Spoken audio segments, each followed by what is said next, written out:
Juan Manuel Domingues. Tem um P aqui que eu não sei. É Juan Manuel? Palomino Domingues. O que é o P? Porque sou da aristocracia e tenho dois sobrenomes. Não, é porque, na real, uma questão, justamente, minha avó era indígena, não reconhecida, ela ficou grávida de um homem que não reconheceu ela, e daí ela colocou o sobrenome dela no meu pai, sobrenome dela e o sobrenome do homem que reconheceu meu pai. Então, tipo, Palomino seria o sobrenome do homem que reconheceu meu pai e Domingues seria o sobrenome da minha avó. Perfeitamente. O nome é belíssimo do Juan Manuel Domingues. Sim. Eu admiro o seu nome. Querido, vamos lá, vamos direto, porque hoje a gente está aqui, assim, expresso, o 11 News Sim. expresso em função das notícias. Eu quero te ouvir sobre as eleições dos Estados Unidos, antes de você falar da questão da Argentina, do teu artigo brilhante que está lá no... Fala um pouquinho para a gente, o que você achou dessa renúncia do Biden e tudo mais?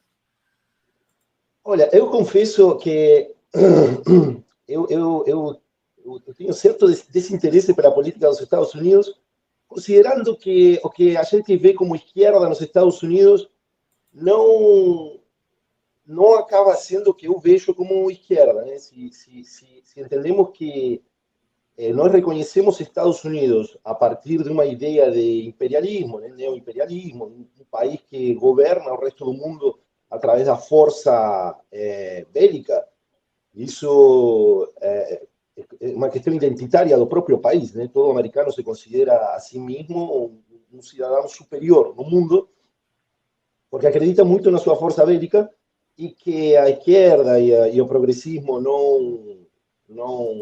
nunca teve assim uma discussão muito grande sobre isso, né?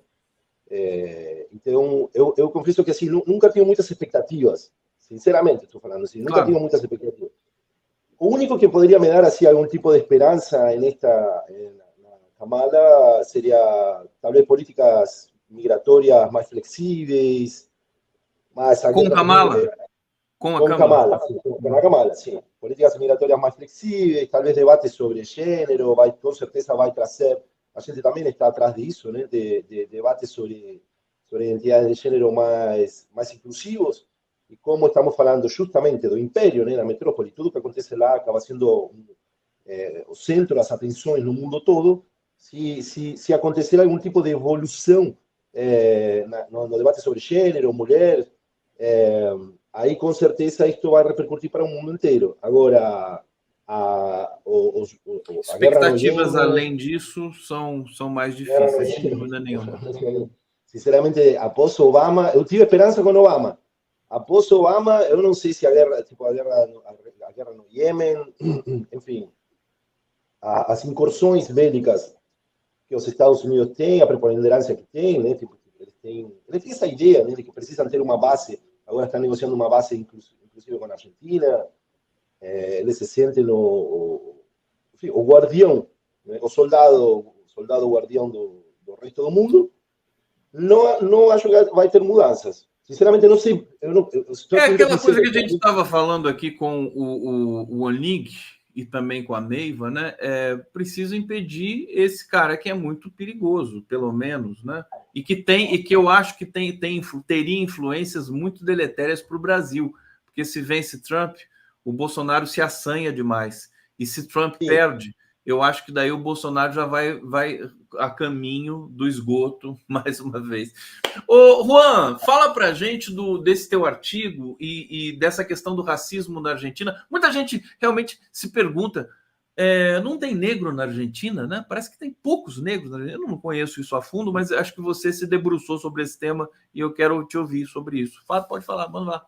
Manda ver. Bom, primeiro quero dizer que concordo com o que tu falou, tá? Com certeza, tipo, se o Trump é um perigo mortal e até poderia ter essas consequências, né? De Bolsonaro retomar sua influência na população aqui no Brasil. Mas, enfim, vamos lá. Como eu estava comentando, né? Tive esse encontro com esta antropóloga italiana. Eu sou produtor de cinema, produtor publicitário. Então, já tinha produtora lá na Argentina, ela me comentou sobre um assunto muito silenciado na Argentina, a questão do racismo e o que tu comentou, né? Aonde que estão os negros na Argentina, né? Já que em Latinoamérica toda, tirando o exemplo do Chile, que também é um exemplo parecido, a visibilidade dos negros é muito maior. Então ela começamos a conversar e eu falei, temos que produzir esse documentário, temos que ter um documentário. O documentário está no ar, se chama Los Argentinos También Descendemos de Esos Barcos. Foi produzido há uns 11 anos atrás. E, bom, no documentário comentamos um pouco sobre em que momento desaparecem, ou começa a ter essa invisibilidade dos negros na Argentina. E tem um pouco a ver com o que comentamos um pouco, né, sobre a questão do imperialismo e das metrópoles. A classe aristocrática argentina declara sua independência em 1810 y en 1816 finalmente se consagra como país independiente após vencer o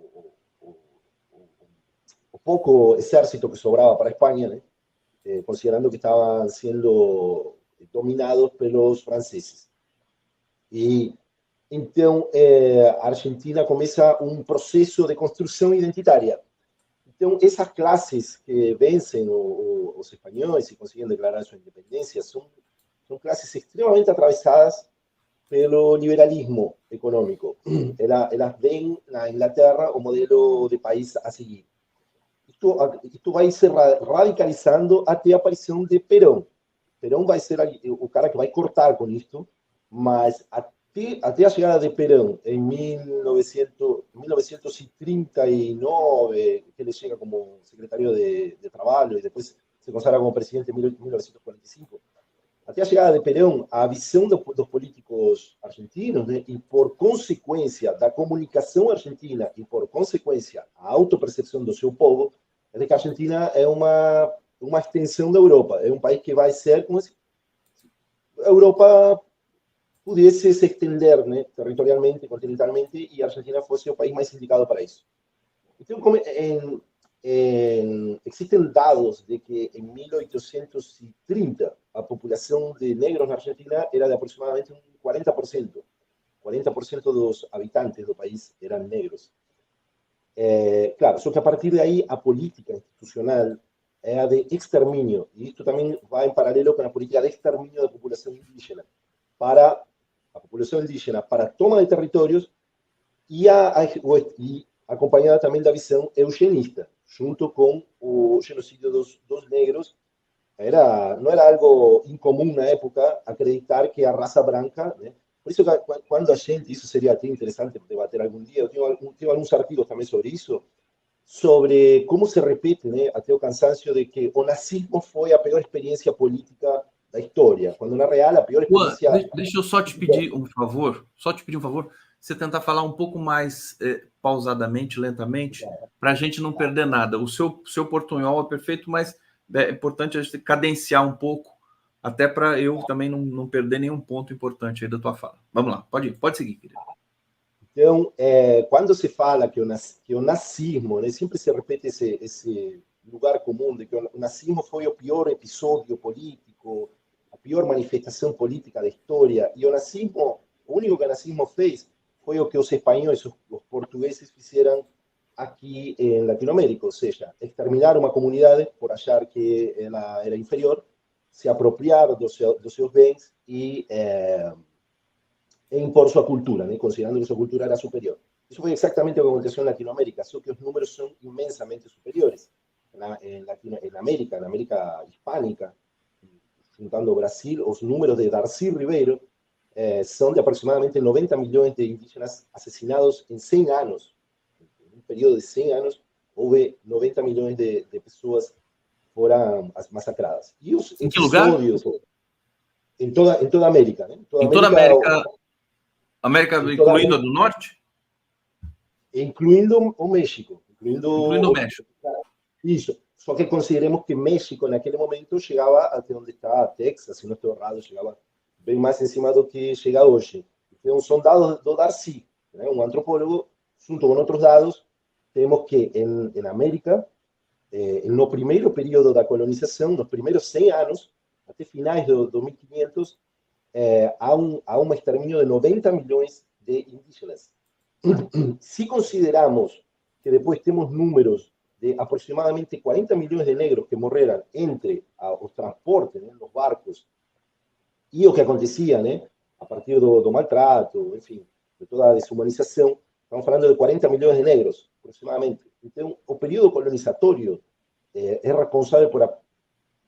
Eu acredito que se a gente juntasse bem os números, fizesse uma pesquisa, estaríamos falando de 200 milhões de pessoas assassinadas.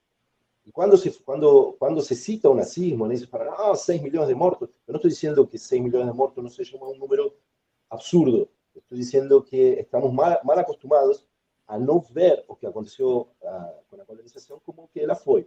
Então, esse espírito, ele vai continuar, essa ideia de que o indígena é preguiçoso, de que o negro é preguiçoso, que são sabe, é muito engraçado, porque eram os brancos os que estupravam as mulheres negras e indígenas, né, para iniciar elas na vida cristã, e os indígenas e os negros eram considerados, tipo, libidinosos, né?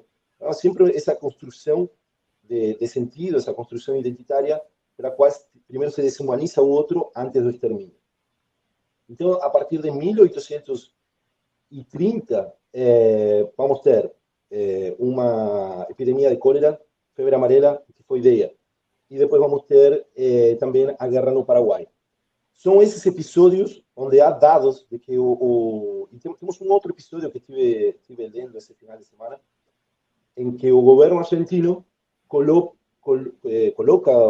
a população negra como bucha de canhão, acho que a expressão em português, e manda eles para a frente de batalha.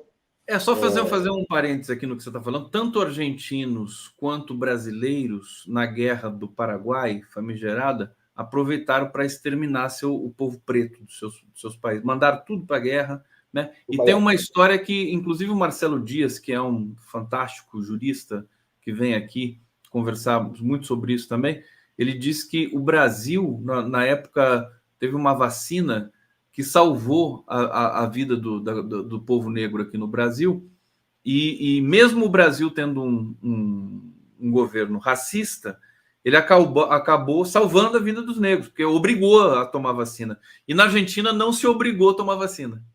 Não sei se você chegou a falar desse ponto.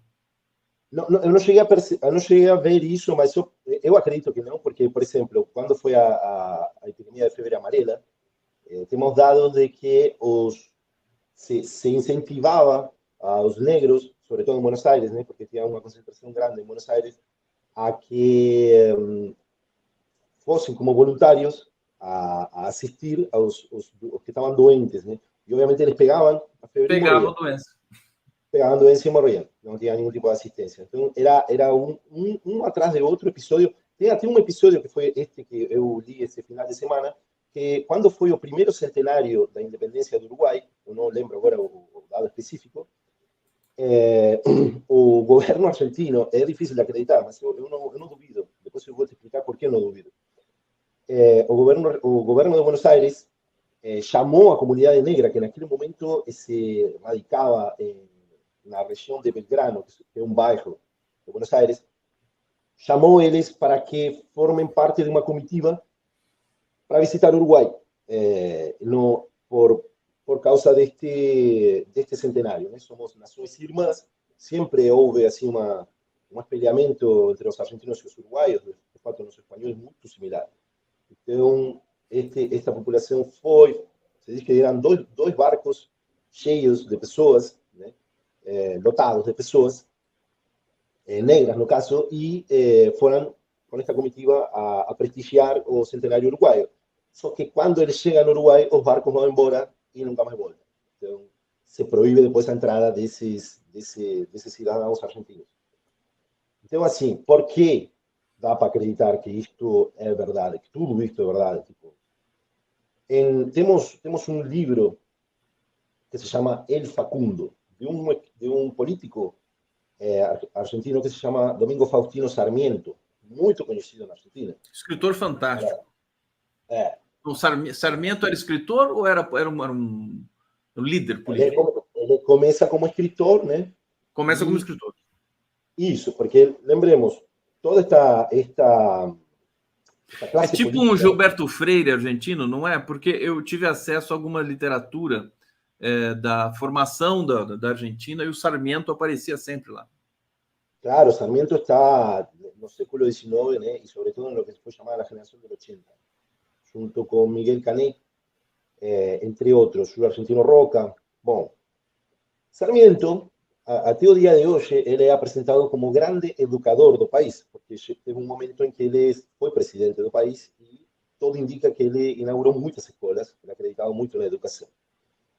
Assim como ele acreditava na educação, ele era um eugenista, né? Um racista como poucos houve na Argentina. O discurso de Sarmiento existe, não sei se está no Facundo ou está em um dos seus discursos políticos.